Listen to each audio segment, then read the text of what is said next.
Hi friends आम channel Odia ज्ञान मंदिर को स्वागत। फ्रेंड्स आज भिडियो रे लेंबुर उपकारिता विषय जानिबा। तेबे चैलेंज स्टार्ट करबा आज भिडियोटी। लेंबु रे vitamin C, vitamin D complex, calcium, iron, potassium, magnesium और फाइबर आदि रही थाए। तेबे चैलेंज जानिबा लेंबु पानी पीवा द्वारा आमको क्यों सब उपकार मिलता है।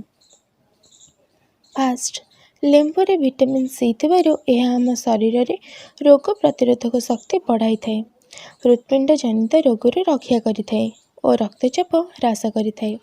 सेकेंड चर्म को कुंचित होगा दिए नहीं। जो मानक शरीर में विटामिन सी अधिक परिमाण में थाए से चेहरा कुंच पड़ न थाए। लेंबु पानी पीवा द्वारा शरीर को 23.6 ग्राम विटामिन सी मिलता है। यह आम शरीर को आर्द्र रखि थाए जहाद्वारा आम चेहरा कुंच पड़ न थाए। थर्ड लेंबु पोनिफेनल एंटीऑक्सीडेंट रही थाए जहाँ आम शरीर में बढ़ुवा चर्बीर ह्रास करिथाए, तेणु यह आम मोटापण कमाइबारे साहाय्य करिथाए।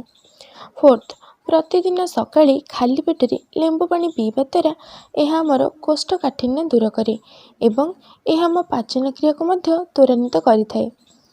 सालाड रे लेंबु चिपुड़ी खाइले यह आम हजम क्रिया रे साहाय्य करिथाए।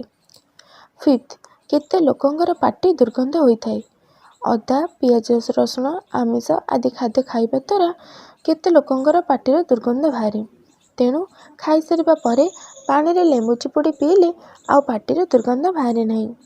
सिक्स लेंबु रे एंटीऑक्सीडेंट थिबा जोगु यह आम शरीर फ्री रेडिकल गुड़ी को नष्ट करिथाए, जहाँफल आम हृदघात और कैंसर भली रोगरू रक्षा मिलता है, कारण फ्री रेडिकल्स कैंसर और हृदघातर कारण अटे।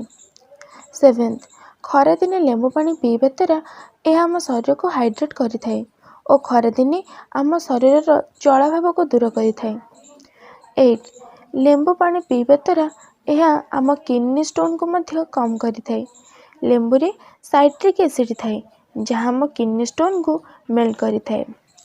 9 लेंबु रे विटामिन सी थिबारु यह आम शरीर दांत और अस्थि को मजबूत करिथाए एवं आंठुगंठी जंत्रणा और दांतबिंधा को मध्य मुक्ति मिलता है। सो फ्रेंड्स जदि आमर ये भिडियोटी भल लगिला तेबे लाइक, शेयर और कमेंट करेंगे। हाँ आपण ए पर्यंत जदि आम चैनल को सब्सक्राइब करना तेबे सब्सक्राइब करनियंतु। धन्यवाद।